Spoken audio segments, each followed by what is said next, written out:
Hello everyone, welcome back to one of your favorite physics channels, PHYSICSSIRJEE.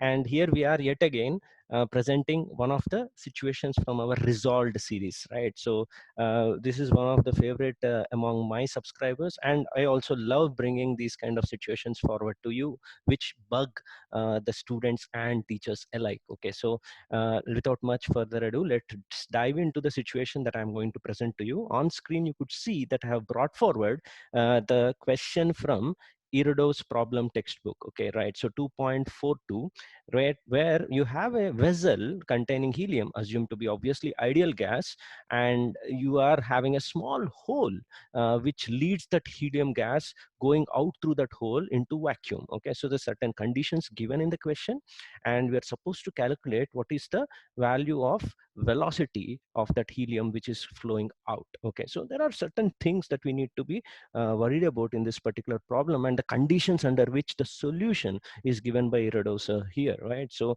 there are certain topics in chemistry that we are also taught simultaneously, called as effusion and rate of effusion and all these kinds of things. So our idea to resolve here is whether those concepts of effusion are applicable to the answer that Irodov sir has given in this particular problem. Okay, so in order to go through it, we need to go ahead and understand one particular concept. Okay, so if you want to try this question out on your own, just pause the video.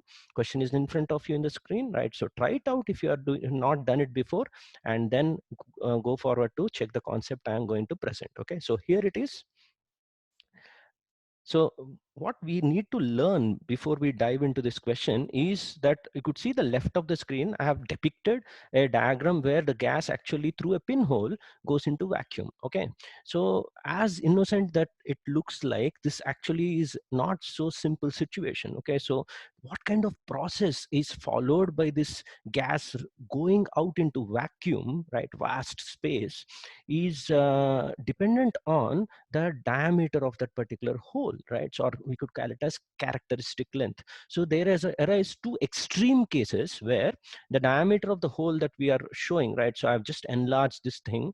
Imagine there is a slight thickness to this particular wall, and that thickness is maintained as a pipe kind of a thing. Okay, so if diameter is capital D and lambda represents the mean free path of the gaseous molecules, then there are two conditions where capital D is very large compared to mean free path, which leads to a flow which is this way, which is called as continuum flow, right? Similar to your hydrodynamic flow, in which we at some situations apply Bernoulli's principle, right? It's like a fluid which is effluxing out of a container when you punch a hole through it. So that's called a continuum flow.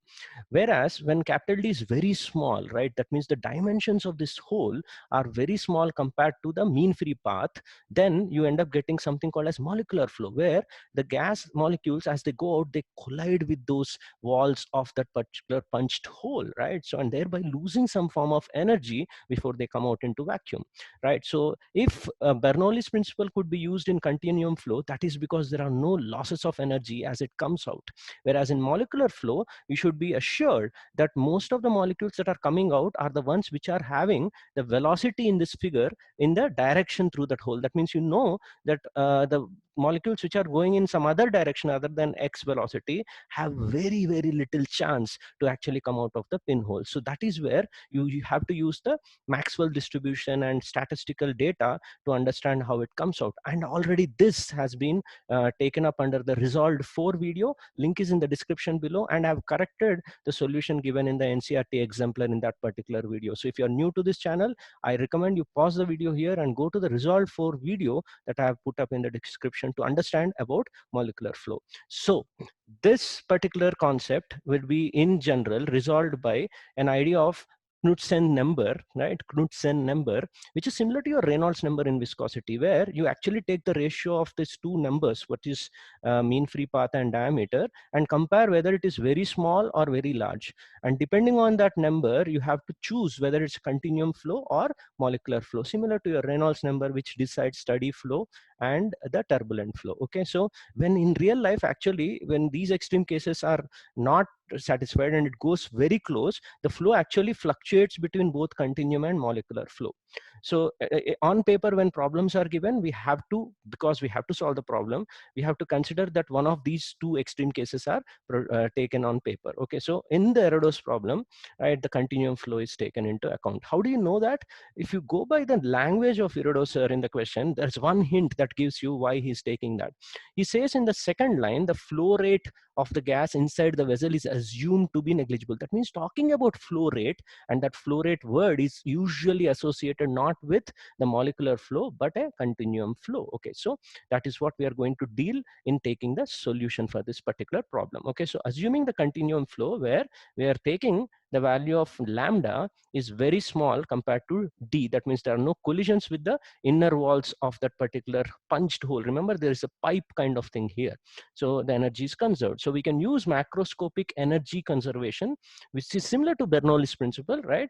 So assume a unit mass of gas is coming out, right, dm or unit mass or whatever you want to, and its enthalpy, which is nothing but internal energy and pressure energy. Remember, whatever the energy that was there as a form for the ideal gas inside, there's two forms of energy, internal and the pressure form of energy. Once it comes out, it's not an ideal gas anymore. It actually is a flowing fluid kind of thing. So all that energy, if losses are not there, should be converted to its macroscopic kinetic energy, an orderly form of kinetic energy. Okay, no thermal motion. Okay, so the value of small h, which is the specific enthalpy, because I'm taking per unit mass inside, should be equal to the kinetic energy per unit mass. That's why m has been written out. Okay, right? So this should be the equation. And enthalpy per unit mass should be equal to U plus PV divided by M. You have written as NCVT and divided with M. So if you keep going ahead in the solution, you would clearly see that small n number of moles divided by mass of the gas that is coming out should be related to the molecular weight in the denominator, and same logic is applied to this number RT by M. It's a simple ideal gas equation where capital M is the molecular weight. Okay, right? So, and then you rearrange CV plus R is CP, you end up getting this as the answer. Substitute for helium, he gave in the question the values of CP and capital M in SI units. Capital T, I think he gave it around 1000 Kelvin. Then you end up getting the answer given at the back of the textbook. So the question that he has asked here in this particular book corresponds to continuum flow. Okay, so all right, this is the end of the solution, but not the end of the concepts. Let's move forward.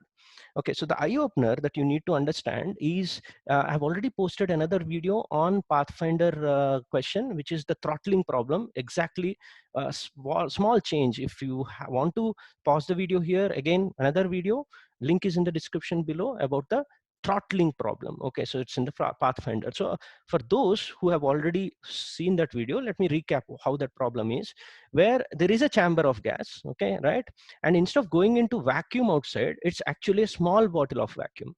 Okay, that's called a throttling process. So there is a big atmosphere here in the question, and this is very small bottle. This bottle is depicted in this diagram here. So when actually the gas goes into this smaller vacuum, then you don't get that macroscopic form of energy. This forms again an ideal gas of its own. Then you have to equate the specific enthalpy here equivalent to the final enthalpy that it will have here. So this was beautifully described in that solution. So please make sure you go through that particular problem. Link is in the description below. So it's a second video which is related to this. This is not the end of it. Let's move forward. So as is the customary idea in any resolved video, we don't stop at resolved idea. We actually take up an application problem as a follow-up to the resolved video. So this is a problem that I have picked up from one of the previous Princeton University exams, but it's very, very important for your JEE Advanced. This has very good potential to become a JEE Advanced kind of a paragraph type of a question. Yeah, tough, but I think it's not out of syllabus because NCERT does cover these kind of things. Okay, so a container is divided into two parts by a partition containing a small hole of diameter, and then you are having a helium gas in two parts held at two different temperatures. Okay, and the temperatures are maintained. How does this capital D determine the process which the gases go into steady state? Because you have put a small hole, and here you have those two questions where he's talking about the Knudsen's number, in one case following continuum rule, and another case the following of molecular flow of velocities. Okay, so try this one out, and this is what we are going to take up as an application. And once I've done that, I will put the link for this one also down. So it may not be right now when I'm recording this video, but it will be put up in the future. So please do stay tuned to all these updates, and like, share, and subscribe, and propagate this channel so that many people can join and enjoy our discussions. Okay, so let's spread the knowledge. Thank you, and see you in the next video.